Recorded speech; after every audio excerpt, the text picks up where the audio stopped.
Hello friends, welcome back my channel. आज मैं आपको एक सलवार की कटिंग बताऊंगी और ये 2 मीटर कपड़े में बनने वाली फुल घेर वाली सलवार है। तो इसे मैं बहुत ही अच्छे से 2 मीटर में ही आपको फुल घेर वाली कटिंग करना बताऊंगी, बहुत ही आसान तरीके से। और इसके साथ मैं इसकी स्टिचिंग भी बताने वाली हूँ कि स्टिचिंग में मतलब प्लेट्स कैसे डालते हैं। जैसे बहुत सारे बिगनर्स होते हैं, उन्हें प्लेट बनाने में बहुत ही प्रॉब्लम आती है, तो मैं उन्हें बहुत ही आसान तरीके से बताऊंगी कि कैसे वो प्लेट डालें इसमें। और इसकी मोहरी बनाने का तरीका मैं बताऊंगी आपको। जो बिगनर्स है ये उन लोगों के लिए है, जिन्हें ये सब आती है, ये उन लोगों के लिए नहीं है।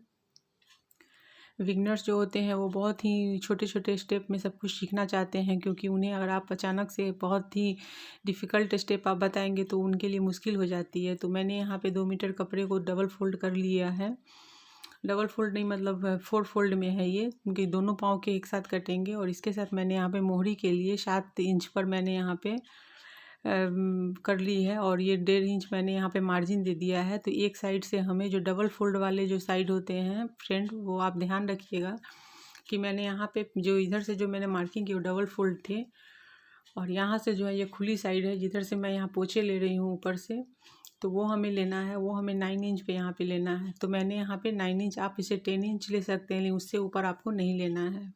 तो ऊपर से उधर से एक साइड से हमें 9 इंच पे लेना है, और जिधर से डबल फोल्ड है उधर से हमें नीचे की मोहरी लेनी होती है। तो मोहरी हमें हमेशा डबल फोल्ड में ही लेनी होती है, और वो खुली फोल्ड है। तो उस उधर से हमने 9 इंच पे ऊपर कर दिया। यहाँ जो है ये हमने मोहरी के लिए, और ये पोचे के लिए हमने लटक जिसे बोलते हैं, लटक के ऊपर की। और ये है, और नीचे जो नीचे की साइड जो आप देख रहे हैं वो है हमारा जो मोहरी होती है हमारे पैर की, वो है। और यहाँ पे हमने यहाँ पे शेप पट्टी से यहाँ पे मैंने शेप दे दिया है। तो आप देख सकते हैं कि ये शेप दे दी है मैंने सलवार की, और ये इस तरह से हो गई। बहुत ही सिंपल कटिंग होती है, बहुत ही आसानी से हो जाती है। बस कपड़े की फोल्डिंग का ध्यान रखना होता है। यहाँ 1.5 इंच की मार्जिन ले ली है मैंने। 7 इंच पे इसकी फिटिंग की जो है वो डालनी है।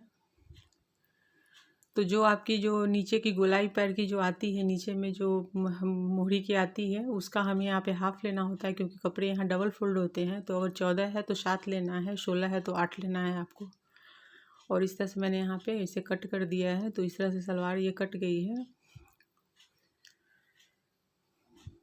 और यहाँ ऊपर में आप देख सकते हैं ये लटक है, ये 9 इंच की है। तो मैंने यहाँ पे 9.5 ली है, चूँकि हमें स्टिचिंग भी करनी है। आप 10 इंच भी ले सकते हैं। और ये यहाँ पर डबल फोल्ड कपड़े हैं।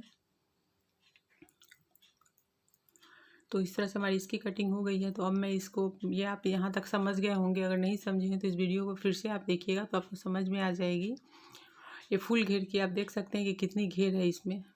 अब यहाँ पे मैंने ये देख सकते हैं आप यहाँ पर इसकी, तो इसकी कटिंग हो चुकी है। अब हमें यहाँ पे बेल्ट की कटिंग करनी है। तो यहाँ पे जो कमर होती है उसमें हमें 8 इंच एक्स्ट्रा लेनी होती है, और 5 इंच की हम जो बेल्ट यहाँ पे कम करते हैं। जैसे मैंने सलवार में 40 इंच की हमें लेंथ लेनी थी, तो मैंने यहाँ पे 35 ही उसमें लिया था, और 5 इंच कम करके मैंने उसको काटा है। और यहाँ पे हमें 5 इंच में 3 इंच ऐड करके हमें 8 इंच का ये बेल्ट लेना होता है। उसकी लंबाई और जो चौड़ाई और लंबाई हमें इसे लेना है, पूरी कमर की घेर लेनी होती है। उसमें हमें 8 इंच एक्स्ट्रा डालना होता है। तो हमारी यहाँ पे 38 कमर थी, हिप थी, तो उसमें हमने 8 इंच ऐड कर दिया है। तो यहाँ पे आप देख सकते हैं ये हमें यहाँ पे चाहिए 46। तो ये 46 से 1 इंच एक्स्ट्रा है, कम नहीं है। और यहाँ कपड़े कम हो गए थे, तो इसलिए हमने इसमें ऐड कर दिया है, और हमें इसे यहाँ पे जॉइंट डाल देने हैं इसमें। तो इस बेल्ट में हमें जॉइंट डाल देने हैं। तो इस तरह से इसकी बेल्ट की कटिंग हो गई है। तो जो हमारी फुल लेंथ होती है, उस फुल लेंथ में हम 5 इंच कम करके हमें कटिंग करनी होती है सलवार की, और 5 इंच में 3 इंच ऐड करके हमें बेल्ट यहाँ मैंने बेल्ट तैयार कर दिया है। मैं पूरी सलवार की आपको स्टिचिंग नहीं बता रही यहाँ पे। बेल्ट ये देख सकते हैं रेडी हो गई है। आप इसके लिए मेरे और भी बहुत सारे वीडियो हैं सलवार की स्टिचिंग के, वो आप देख सकते हैं। मैं यहाँ पे प्लेट डालना आपको बताऊँगी। तो ये देखिएगा आप यहाँ पे, तो यहाँ ये देखिए सेंटर है, बीच का सेंटर है, दोनों तरफ के बीच के सेंटर को हमें लेना है, और ये साइड की सेंटर है। तो इस तरह से हमें बेल्ट को लेना, और बेल्ट को भी हमें 20 सेंटर से लेना है, क्योंकि जहाँ से हम डोरी डालते हैं, नाड़ा डालते हैं, वो 20 सेंटर होती है। तो हमें वहीं से इसे पकड़ना है और इसमें खूब सारी प्लेट बनेगी। आप देख सकते हैं कि कितनी अच्छी फैली हुई है, और इसे हमें प्लेट्स डालने हैं। अब बेल्ट को हमें ऐसे पकड़ना है और यहाँ मैं चौक से इसे मार्क कर देती हूँ, यहाँ पे ये देखा आपने। और हमें इसकी सेंटर को एक पकड़ना है, एक तरफ एक साइड के। इसमें बेल्ट में आगे और पीछे हो जाती है, क्योंकि हमें नाड़े डालने की जगह बनानी होती है, इसलिए वो फ्रंट होता है। और लेकिन अभी जो आपने नीचे का जो पोर्शन सिला है दोनों पैर का, तो वो नहीं, अब तो वहाँ पे आगे पीछे कोई भी माप ले सकते हैं पकड़ के। 20 सेंटर लेनी है और लेकर दोनों को दबाना है, और उससे वैसे करके हमें 20 सेंटर से सिलाई शुरू करनी है। और हमें धीरे धीरे यहाँ पर 1 इंच 1.5 इंच की, 1 इंच या 1.5 इंच की आप ले सकते हैं। मैं यहाँ 1 से 1.25 इंच के बीच में ही ले रही हूँ, तो 1 इंच की ही मैं लूँगी यहाँ पे।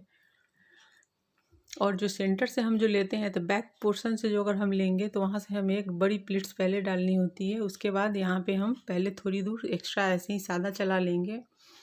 तो 7 से 8 इंच आप यहाँ पे ऐसे ही चला लें।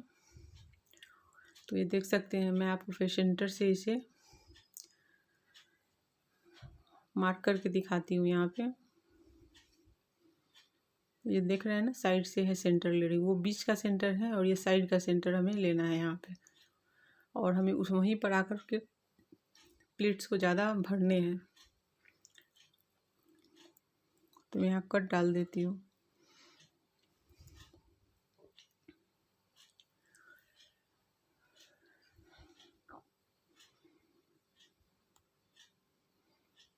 अब यहाँ पे मैंने इसे ले लिया है। अब देखिए, अब इसे कपड़े को, बेल्ट को हमें पहले सीधा कर देना है। अब उसके ऊपर से हमें कपड़े को लेते जाना है और हमें इसे प्लेट्स डालते हुए मतलब पूरी कंप्लीट करनी है। तो यहाँ पहले हम 7 इंच ले लेंगे, एक्स्ट्रा सिल लेंगे, मतलब एक्स्ट्रा नहीं, हमें 7 इंच जो है वो शादी सिल लेनी है। उसके बाद हमें प्लेट्स डालने शुरू करनी। अब मैं यहाँ से प्लेट्स डालना शुरू करूँगी।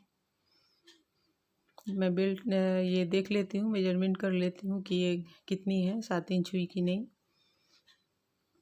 तो यहाँ हो चुकी है, आपने देखा। और अब हमें यहाँ से प्लेट्स डालने शुरू करने हैं,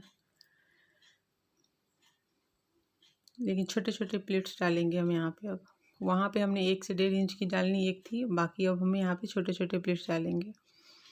तो हाफ इंच या 1.25 इंच का हमें यहाँ पे प्लेट्स डालते हुए अब हमें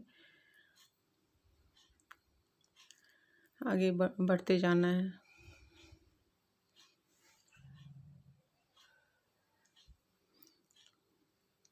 और जो हमने कट डाले हैं, उस कट के पास आकर के, उस कट के पास आकर के हमें प्लेट को थोड़ा घना कर देना है। तो देखिए कि मैं कैसे यहाँ पे प्लेट्स डाल रही हूँ।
तो हम प्लेट्स डालते डालते दूसरी तरफ आ चुके हैं। अब यहाँ पे हमें 7 इंच प्लेन सिल देनी है, तो आप देख सकते हैं। तो यहाँ पे मैंने ले लिया है। अब मैं इतनी दूर पे इसकी सिलाई करके फिर प्लेट्स डालूंगी।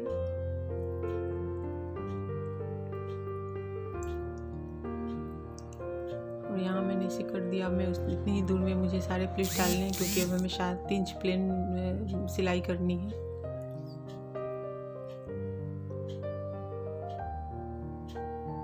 अगर आपको ज़्यादा कभी प्रॉब्लम हो सिलने में, जब आपने कटिंग सीख ली है, तो आपको अगर स्टिचिंग करनी प्लेट्स में थोड़ी बहुत प्रॉब्लम हो, तो आपके पास अगर कोई सिली हुई सलवार हो तो आप उसको देख करके भी थोड़ा बहुत आइडिया आप वहाँ से भी ले सकते हैं। क्योंकि कभी कभी शुरुआत में बिगनर्स को प्रॉब्लम होती है कि उन्हें प्लेट समझ में नहीं आते हैं, तो मतलब थोड़ी बहुत हेल्प आप वहाँ पर जब स्टिचिंग करने लगे तो आप वहाँ पर भी देखें, जिससे कि जब खुद से आप करेंगे तो आपको अपने एक्सपीरियंस से भी बहुत कुछ सीखने का मौका मिलता है। तो इस तरह से मैंने इन सब की कर दी है। अब हमारी जो लास्ट प्लेट्स है जो पीछे की तरफ होती है, दोनों तरफ से लेनी होती है, वो एक प्लेट्स हमने पहले शुरुआत में डाल ली थी और लास्ट ये प्लेट्स एक डालनी है 1.5 इंच की। और इस तरह से हमारी जो प्लेट्स है वो पूरी कंप्लीट हो गई।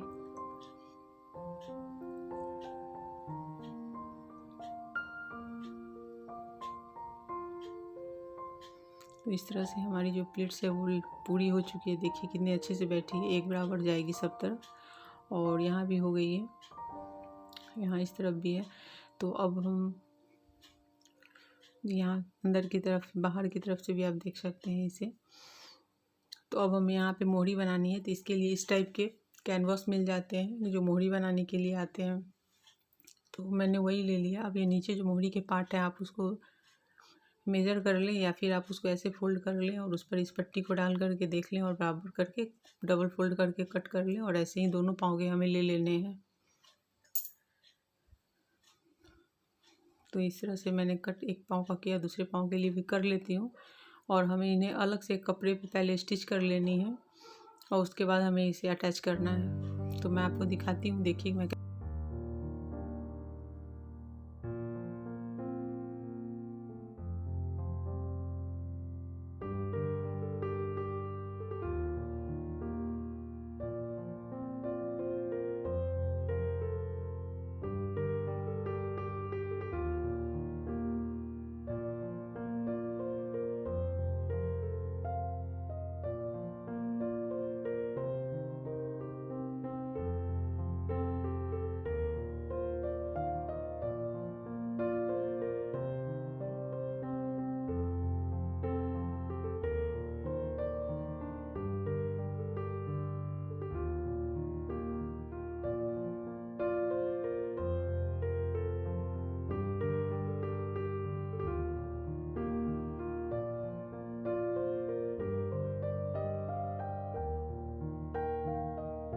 तो यहाँ पे मैंने एक अलग कपड़े ले लिए हैं। उस पर मैं इस पट्टी को डालकर उससे थोड़ा 1/2 इंच में एक्स्ट्रा करके मैं कट कर लूँगी। और ऐसे ही मैं इस तरह के 2 पट्टियाँ काट लूँगी कपड़ों की। और उस पर हमें इस कैनवास की पट्टी को डालनी है और पहले हमें इसे स्टिच कर लेनी है। तो यहाँ जो एक्स्ट्रा कपड़े हैं वो कट करके हमें हटा लेना है। और अब मैं इस पर ये 2 कपड़े हो गए दोनों पाँव के लिए। और अब हमें एक एक करके कैनवास को डालना है और एक तरफ से हमें इसे अच्छे से पकड़ के और फोल्ड करके करते हुए सिल देना है। आप इसको ध्यान से देखिएगा कि मैं कैसे बना रही हूँ। बहुत लोग होते हैं कि सलवार में ही कपड़े एक्स्ट्रा करके लेते हैं मोहरी बनाने के लिए, तो आप वैसा नहीं करें, क्योंकि वैसे में कभी कभी होता है क्या कि सलवार पीछे की तरफ से उठने लगती है, मोहरी अजीब सी उठ जाती है, तो मतलब टेढ़ी मेढ़ी या उठती है, तो वो प्रॉब्लम आती है। इसलिए कभी भी अगर आप बनाएं तो इस तरह से अलग से कपड़े लेकर के आप पहले मोहरी की पट्टी रेडी कर लें, उसके बाद आप उसको सलवार के साथ अटैच कर लें। तो इससे कभी भी आपकी सलवार जो है ना वो ऊपर की तरफ उठेगी नहीं, अच्छी लगेगी, मोहरी नीचे की तरफ ही फैलेगी आराम से। तो देख सकते हैं मैंने ले लिया। अब मैं उसे कपड़े पर डाल के ऐसे अटैच करूँगी और वापस पलट दूँगी इसको। ये मैंने सीधी साइड में रखा है पट्टी को।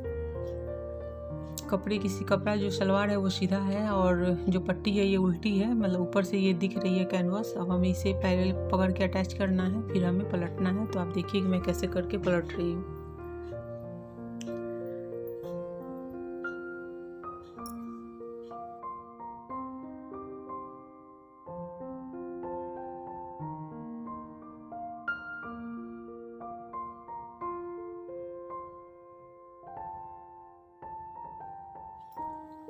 तो इस तरह से इसकी हो गई है स्टिचिंग। अब हमें इसे पहले एक टॉप की सिलाई दे देनी है सीधी करके, और तब अंदर की तरफ इसे हमें सिल देना है। तो पहले हम ऊपर से फ्रंट की तरफ से टॉप की सिलाई दे देते हैं उस पर।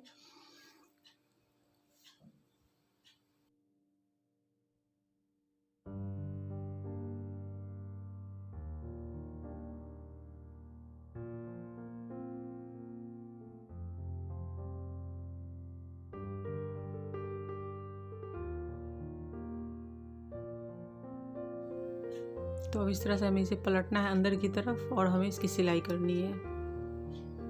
मतलब जो ये सिलाई है ये अंदर की तरफ आनी चाहिए। जो अभी ऊपर की सिलाई आप देख रहे हैं सलवार के अंदर में जानी चाहिए, ऊपर से नहीं आनी चाहिए। तो इस तरह से हमें इसे अंदर की तरफ लेते हुए सिलाई कर देनी है।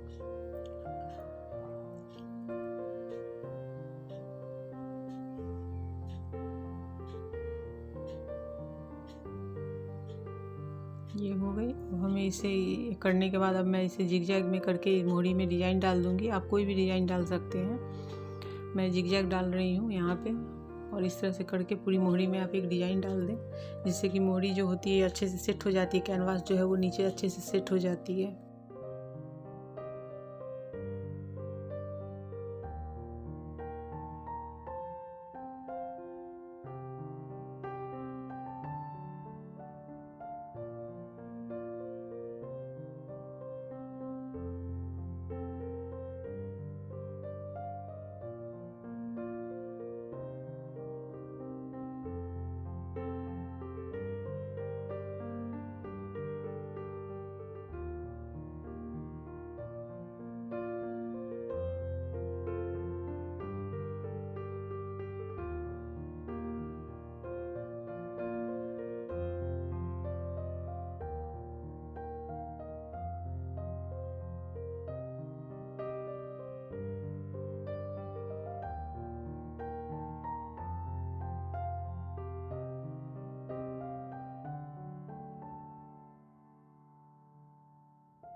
तो इस तरह से ये एक हो गई है एक पाँव की। अब हमें दूसरी पाँव की भी सेम उसी तरीके से हमें स्टिच कर लेनी है। तो मैं उसी तरीके से इसे कर लेती हूँ। आप इसको दोबारा ध्यान से देखिए कि मैं कैसे कर रही हूँ इसे।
तो इस तरह से हमारी दूसरी मोहरी भी रेडी हो गई है। अब हम इसे अंदर की तरफ, अब मैं पहले नीचे से एक और सिलाई दे देती हूँ, टॉप की सिलाई।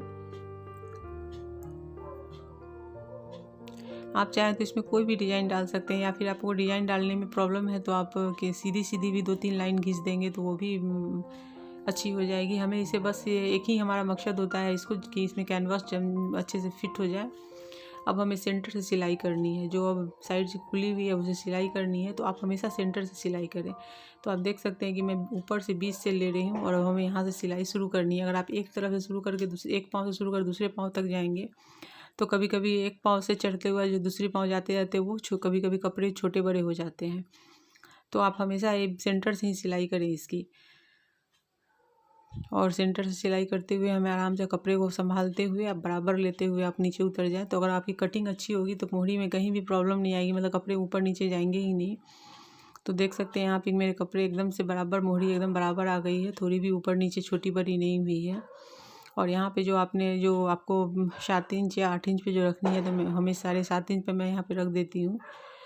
और 7 इंच इसकी थी 14 में, तो हमने यहाँ पे ½ इंच एक्स्ट्रा कर दिया है, क्योंकि कम कर देंगे तो कभी कभी पाँव को डालने में प्रॉब्लम हो जाती है। तो थोड़ी सी आप बढ़ा करके ही लें, और बाकी आप जो है वहाँ पे आप मार्जिन छोड़ दें उसकी।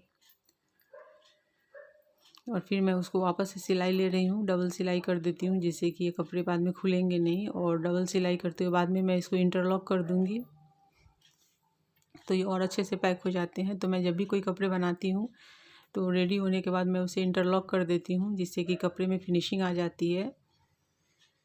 और सिलाई जो है वो कभी खुलती नहीं है जल्दी, ना कपड़े के रेशे बाहर होते हैं। तो आपके पास अगर इंटरलॉक मशीन ना हो तो आप ऐसे भी सिलाई कर दे सकते हैं, कोई दिक्कत नहीं है, होती ही है, इस तरह से भी हो जाती है। तो ये तो खैर सिलाई डालनी ही होती है। तो इस तरह से इसकी डबल सिलाई लेकिन ज़रूर डालें, जिससे कि कपड़े कभी चढ़ने उतरने या किसी चीज़ में वो खुले नहीं कहीं से भी। तो किसी भी कपड़े की आप स्टिचिंग करें तो आप उसकी डबल सिलाई ज़रूर करें।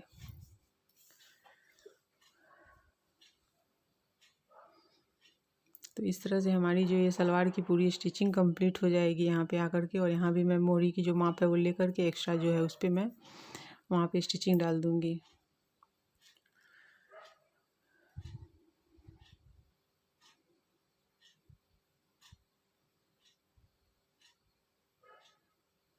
इसे हम यहाँ पे ला करके लॉक कर देंगे। उसके बाद मैं फिर वापस से इसकी, चूँकि हाफ से पे तो डबल सिलाई हो चुकी है, अब यहाँ पे हमें डबल सिलाई लेकर बीच से हमें इसे उतार लेनी है।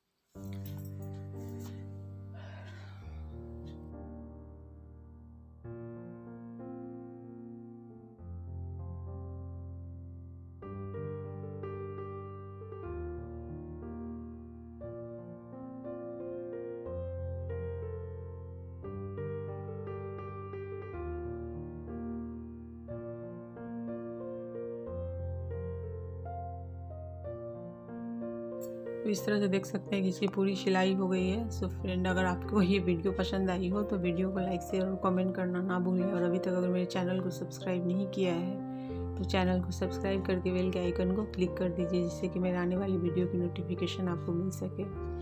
और मैं आपको पूरी शलवार दिखाती हूँ कि देखिए कितनी अच्छी बनी है, एकदम बराबर है। और ये उल्टी साइड है, तो यहाँ जो धागे वगैरह एक्स्ट्रा है उसे आप कट कर लें दोनों तरफ से।